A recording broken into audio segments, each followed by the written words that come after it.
Jadi intinya adalah rasa cemas yang berlebihan. Kalau anak kecil dari mulai sebelum akhir balik sudah basah, berarti salah satu orang tuanya punya unsur cemas, khawatir, tidak percaya diri, dan takut itu kuat. Saya sendiri seorang muslim, jadi saya berikan ini ilmu-ilmu Islam sebenarnya. Jangan terlalu takut, jangan terlalu cemas. Kenapa? Gimana caranya?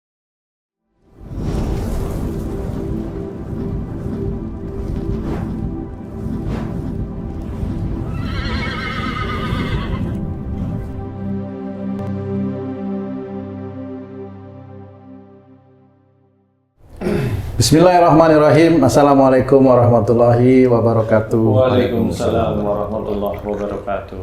Para pemirsa dan sahabat beriman dimanapun berada, Alhamdulillah kita berjumpa lagi di Ustadz Danu Official Channel. Semoga kita selalu dalam lindungan Allah Subhanahu wa Ta'ala.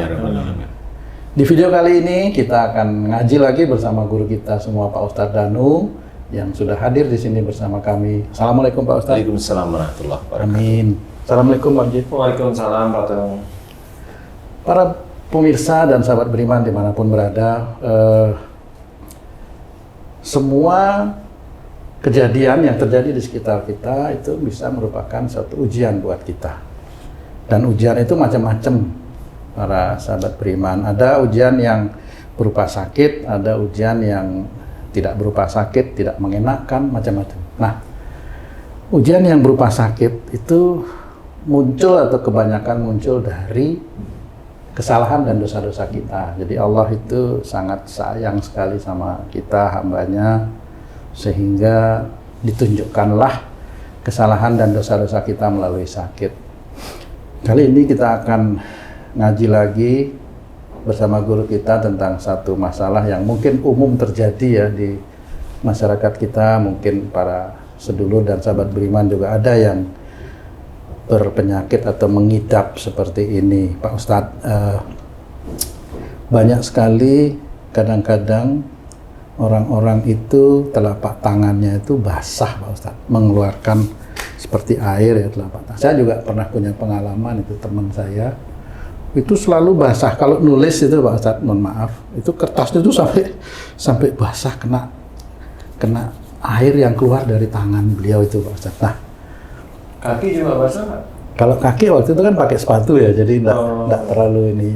Yang sering terjadi itu di tangan, Pak, sampai ngecap itu. Nah, kira-kira basah di tangan itu kenapa, Pak Ustadz? Kami mohon penjelasan agar kami bisa introspeksi lah seperti itu, Pak Ustadz. Monggo.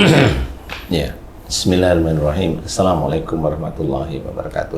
Waalaikumsalam warahmatullahi wabarakatuh. Amin ya rabbal alamin. Alhamdulillah. Alhamdulillah. Sebenarnya itu merupakan penyakit psikologis, Penyakit psikologis. ya. Jadi nggak ada obatnya. Dokter juga nggak akan bisa menemukan obatnya, ya. Tapi jengkelin menurut yang sakit. Tapi insya Allah sudah, alhamdulillah sudah banyak pasien yang bertemu dengan saya yang basah tangan, telapak tangan, basah telapak kakinya. Alhamdulillah pada waktu itu yang paham, mengerti, kemudian berubah, sekitar nggak ada setengah jam, alhamdulillah langsung kering. Nah itu yang memang belum pernah ada di dunia ini. Ini psikologis Islami aja sebenarnya ya. Kalau basah itu ibaratnya mirip seperti orang yang takut. Istilahnya kamu dulu takut mau ujian, Ya, benar-benar. nggak yakin, udah belajar tapi nggak yakin, itu perut mules, Ya. semuanya pipis, kencing, kan gitu Benar, ya. Pak Ustadz, benar. Bisa kalau takut tuh suka keringet dingin gitu. Nah ya mirip-mirip Oh, mirip aja, gitu. mirip. Itu takut bukan mau ujian kali, Pak Ustadz, kalau ingat ini. Ya. Maaf, maaf. Tapi insya Allah seperti itu mirip seperti orang ketakutan, dan memang betul. Jadi teman-teman beriman, sedulur beriman yang memang saat ini mengidap seperti itu, atau putra-putrinya, atau siapapun, sebenarnya prosesnya seperti itu. Kalau memang dia sudah sejak kecil, sebelum akhir balik sudah keringetan, atau dia keringetan itu setelah akhir balik, ini beda-beda. Kalau sebelum akhir balik sudah keringetan, ini berarti diawali dari kesalahan orang tuanya. Dan sedulur beriman jangan lupa ya, karena banyak sekali orang tidak paham bahwa sakit ini dimunculkan oleh Allah Ta'ala karena kesalahan dan dosa-dosa kita. Jadi banyak sekali orang muslim sendiri pun malah menyangkal, padahal sudah diceritakan oleh Allah Ta'ala gamblang, walaupun kita harus berpikir sedikit aja ya. Dalam surat Asy-Syura ayat 37 diceritakan, wa ma asabakum min musibatin fa bima kasabat aydikum.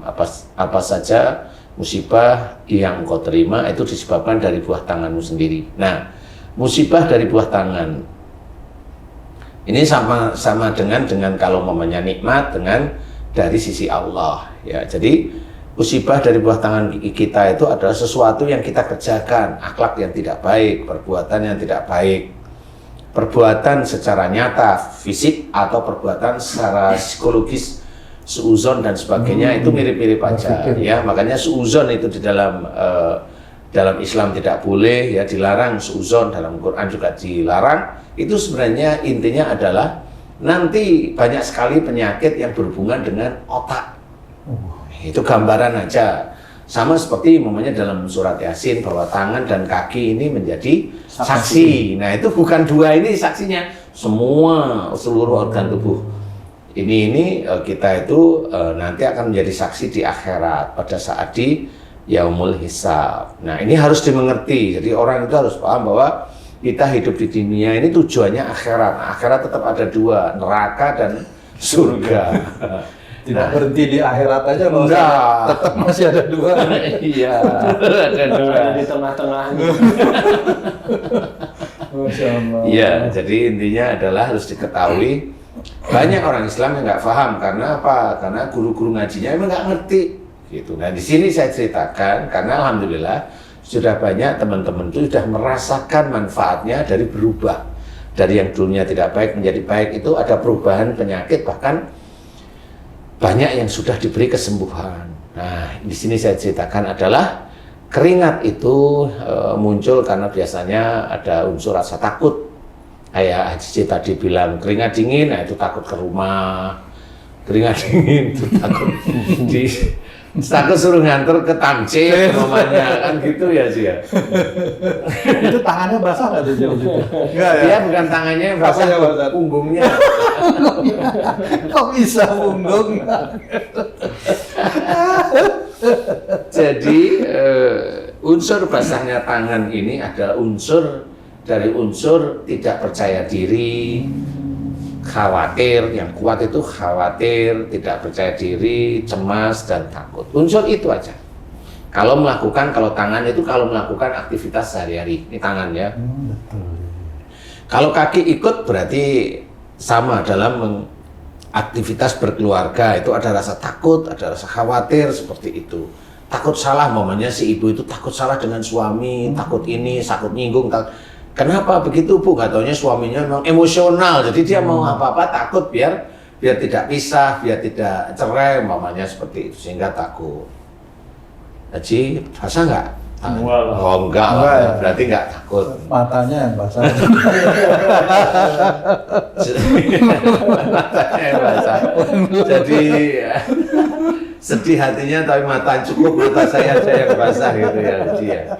Jadi intinya adalah rasa cemas yang berlebihan. Kalau anak kecil dari mulai sebelum akhir bait sudah basah, berarti salah satu orang tuanya punya unsur cemas, khawatir, tidak percaya diri, dan takut itu kuat. Insya Allah itu kuat.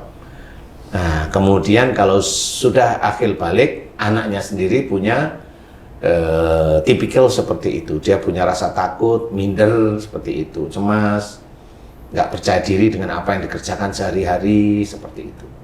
Nah, hal ini memang belum pernah diizinkan oleh Allah Ta'ala diketahui oleh psikolog di dunia. Jadi ini kita ceritakan itu karena saya sendiri seorang muslim, jadi saya berikan ini ilmu-ilmu Islam sebenarnya. Jangan terlalu takut, jangan terlalu cemas.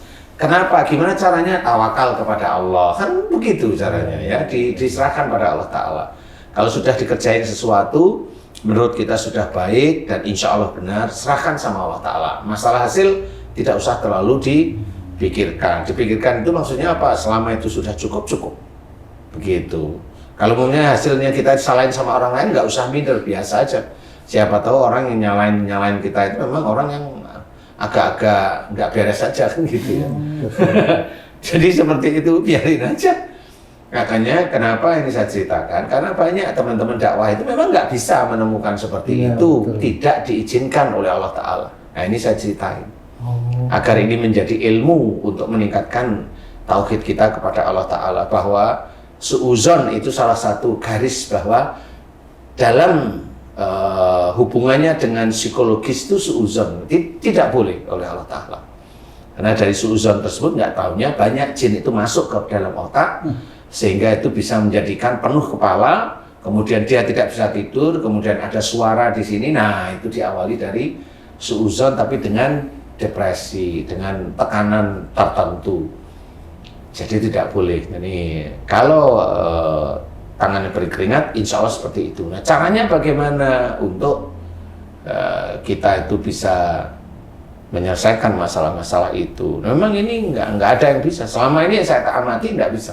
Dari mulai kecil sampai dewasa, sampai umur 30, 45, yang saya tangani seperti itu. Sejak kecil Ustaz. Oh iya, sekarang umurnya berapa? 45. Ada yang kemarin ini, ada yang umurnya 28, ada sejak kecil. Kemudian ada umur yang 30, ada. Dan saya hanya cuma satu, semua dari pasien ini saya cuma tanyain, apakah kamu terlalu cemas, kamu khawatir, kamu tidak percaya diri, seperti itu. Dia jawab iya. Mulai hari ini belajar tidak, caranya apa, kerjakan sesuatu, jangan suuzon terhadap diri sendiri, jangan terlalu khawatir, jangan terlalu ini. Akhirnya dia paham, mengerti, niat mulai hari ini belajar untuk tidak takut, belajar untuk tidak cemas, belajar untuk tidak khawatir, seperti itu. Ustaz, tangan ataupun kaki yang berair itu keluarnya itu saat lagi tegang ketakutan atau saat lagi tenang juga keluar, Ustaz? Keluar terus, Wih, itu psikologis. Dalam keadaan apapun. Iya, nggak tegang pun keluar, basah, seperti ini. Karena saya memang alhamdulillah ditemukan oleh Allah Ta'ala seperti itu. Jadi saya tanya, itu berair? Ya saya pegang ya berair aja. Jadi basah gitu, gimana ya? Ya berair. Nah, setelah dia berniat belajar untuk tidak takut, tidak khawatir, tidak cemas, tidak minder dan sebagainya, baru itu air itu sudah mulai agak mengering. Loh, mulai mengering Ustaz. Nah, setelah doa, baru deh, ini kering Ustaz. Alhamdulillah tinggal dikit. Lanjutkan aja, jangan seperti itu. Nah, ini sebenarnya tahap bahwa selama ini rasa takutnya yang berlebih, khawatir, tidak percaya diri, yang terlalu kuat ini memang salah. Harusnya takutnya hanya kepada Allah Ta'ala. Tetapi kenapa si anak seperti ini? Karena memang dari orang tuanya pada saat hamil dia merasa takut, merasa khawatir, merasa ini. Kenapa? Nggak taunya kayak itu dari ibunya. Kenapa ibunya seperti itu? Bisa dari suaminya, bisa ya. Atau ibunya ada masalah, atau suaminya ada masalah sehingga ibunya juga merasa tertekan, ada khawatir, ada minder dan sebagainya, seperti itu. Sehingga si jabang bayi ini terlahir itu seperti itu. Jadi padahal orang tuanya enggak, ya memang enggak. Dan itu cara Allah Ta'ala, istilahnya kalau boleh saya ceritakan itu adil. Jadi semua orang itu akan di istilahnya itu dinantikan oleh Allah Ta'ala itu cerdas di dalam berpikir, mengamati ayat-ayat Quran, mengamati ayat Quran, mengerjakan, mengamati, memahami, mengerjakan. Itu setiap hari harus dikerjakan sehingga sekecil apapun kesalahan itu belajar untuk kita eliminasi. Jadi betul-betul kita yang mengeliminasi sendiri. Jadi jangan sampai, ya namanya manusia sempurna, nggak ada yang sempurna. Tapi paling tidak kita memperkecil kesalahan dan dosa-dosa kita, unsurnya yang berhubungan dengan pertanyaan kamu itu tuh, yaitu tangan yang basah karena air, dan itu terus, jadi tidak bisa berhenti. Tidak berhenti walaupun dia nggak tegang. Maaf setiap nih, saat itu. Maaf Pak Ustadz, teman saya kan teman kerja nih Pak Ustadz, udah di atas 45 lah, laki-laki ya. Itu kan sampai basah itu. Kalau saya tanya, ini mohon maaf Pak Ustadz, katanya jantung seperti itu Pak Ustadz. Terus apa dia jadinya takut karena dibilang sakit jantungnya apa? Itu tuh gimana sudah? Ada hubungannya nggak itu Pak Ustadz? Kan yang analisa jantung bukan saya. Iya, kata dokter itu Pak. Nah, sembuh nggak? Iya enggak sembuh. Ya Pak. sudah, berarti bukan jantung, kan gitu aja. Iya, iya. Analisa itu seperti itu, kayak umpamanya kamu gatal. Kemudian kamu dikasih tahu sama dokter, minum apa namanya itu? Obat gatal, Insidal atau minum ini. Kamu minum, sembuh nggak kamu? Kalau sembuh, ya cocok, itu sudah benar. Tiap kamu sakit gatal, kamu minum itu sembuh nggak? Sembuh nggak? Itu udah benar. Menurut ilmu kedokteran. Nah, makanya kalau mau dia dianalisa jantung, dikasih obat nggak? Dikasih, sembuh nggak? Enggak, ya sudah selesai. Katanya harus umur hidup minum obat itu. Makanya tadi saya cerita penyakit keringat ini nggak ada yang bisa tahu. Benar. Nggak ada yang bisa tahu, walaupun orang itu pintar, botak kepalanya, saking pinternya kan kadang-kadang seperti itu. Coba aja tanyain orang ahli psikolog tanyain kalau memang tahu, karena itu kan proses. Dan kalau saya memberitahu kepada pasien seperti itu, beliau itu paham, mengerti kemudian diajak niat untuk tidak takut, tidak ini, dan mengerti, itu malah berkurang. Apa yang salah?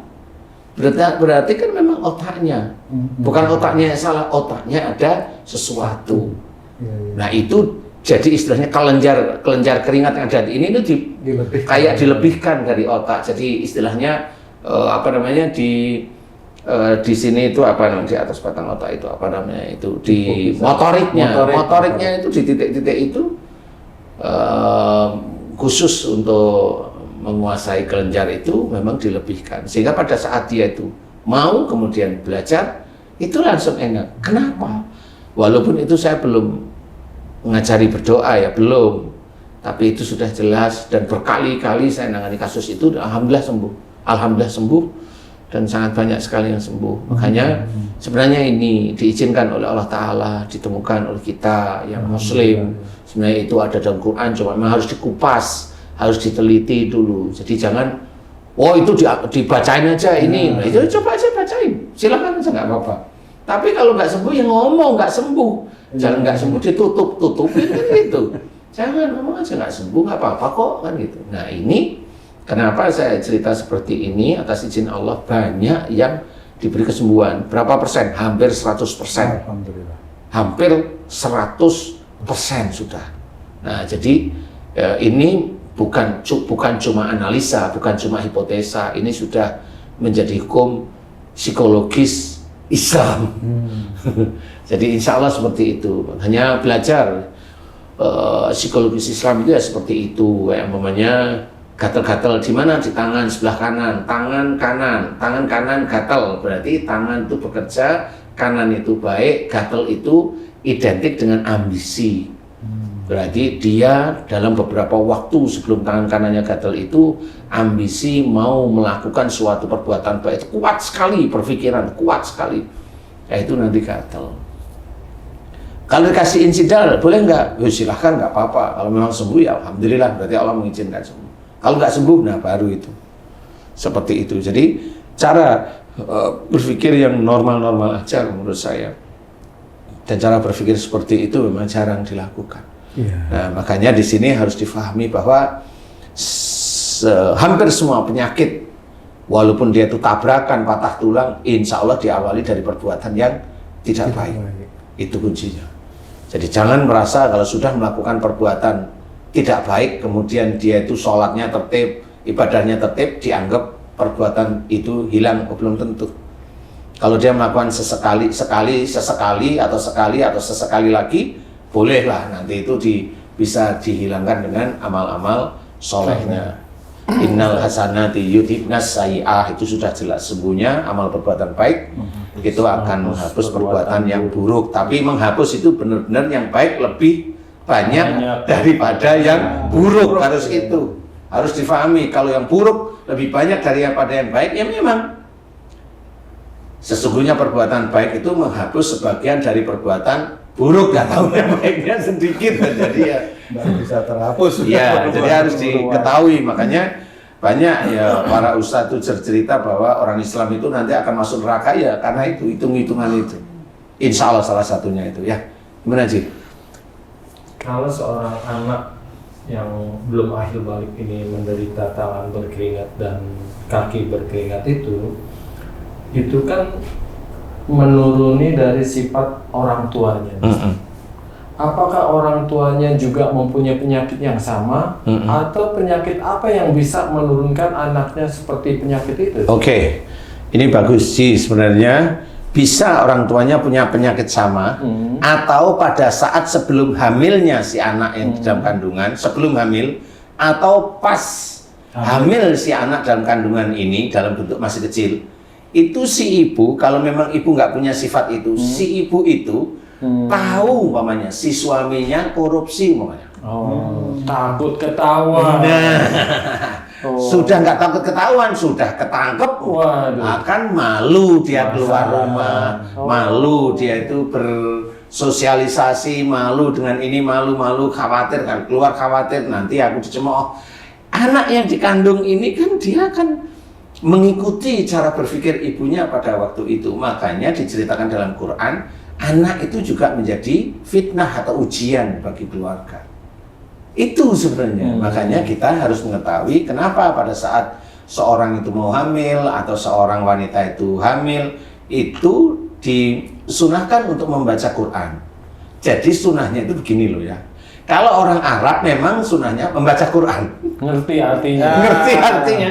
Lah kalau orang Indonesia membaca Quran ya dengan artinya lah, gitu loh maksudnya.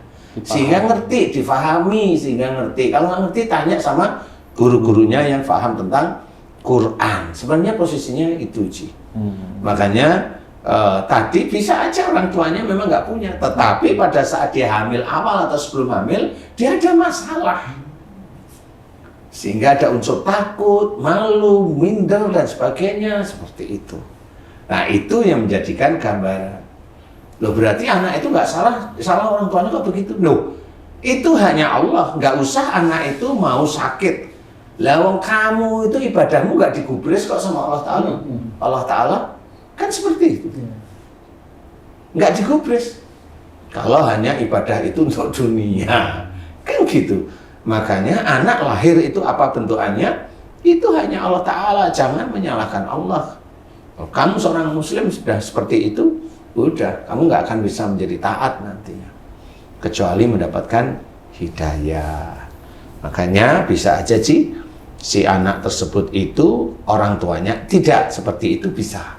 Tetapi pada saat anak itu ada dalam kandungan atau sebelum ibunya itu hamil, ada masalah, ibunya sendiri ketakutan, khawatir, cemas dan sebagainya. Seperti itu, sehingga itu menjadi basic anaknya, sehingga anaknya juga secara psikologis tangannya, kakinya, telapak kakinya basah. Jadi bisa, dan itu bukan keturunan, itu psikologis. Karena apa? Ya, alhamdulillah sudah banyak dari kecil, dia dari sebelum SD atau bahkan di SD awal kelas 1, kelas 2 dia ingat dia sudah basah sampai dia dewasa, ya alhamdulillah langsung diberi kesembuhan sama Allah Ta'ala. Langsung. Karena itu psikologis yang tidak terlalu berat tetapi jengkelin. Ya, psikologis tidak terlalu berat tapi jengkelin. Jadi kayak umpamanya Cici, umpama ini Cici, psikologis yang tidak terlalu berat tapi jengkelin umpamanya Cici punya istri yang tidak seperti yang diidamkan, itu kan secara psikologis kan nggak terlalu berat ya, jengkelin gitu loh tiap hari gitu. Insya Allah paham ya Cici ya. Siap. Nah, mudah-mudahan bisa menjadikan sedulur beriman paham. Jadi ayo mohon ampun kepada Allah di titik tadi, takut, merasa takut, khawatir, cemas, minder, tidak percaya diri, dimohonkan ampunan, serius dan berjanji belajar tidak takut lagi, tidak cemas dan sebagainya, dirubah, mohon ampun kepada Allah, mohon ampun kepada Allah. Nah, mudah-mudahan nanti diberikan kesembuhan oleh Allah Ta'ala. Insya Allah, amin ya rabbal alamin. Wallahu a'lam. Alhamdulillah, terima kasih banyak Pak Ustadz penjelasannya, Masya Allah. Para pemirsa dan sahabat beriman dimanapun berada, demikian tadi penjelasan dari guru kita Pak Ustadz Danu tentang tangan yang selalu basah, telapak kaki yang selalu mengeluarkan air. Begitu beliau memberikan analisa dan solusi kepada kita semua. Mudah-mudahan kita tidak hanya bisa mendengarkan ya, tapi juga mengikuti itu arahan-arahan beliau tadi. Bagus sekali menggunakan pikiran kita, mau berpikir, mau introspeksi, terhadap apapun musibah yang kita hadapi. Mudah-mudahan video kali ini bisa memberikan manfaat yang seluas-luasnya buat kita semua, khususnya kepada diri saya sendiri, bisa meningkatkan keimanan dan ketakwaan kita kepada Allah Subhanahu wa Ta'ala. Saya Tung pamit diri, sampai jumpa di video kami yang lain. Apabila ada kata-kata kami yang salah dan kurang berkenan, kami mohon maaf. Wassalamualaikum warahmatullahi wabarakatuh. Waalaikumsalam Waalaikumsalam warahmatullahi wabarakatuh. Alhamdulillah.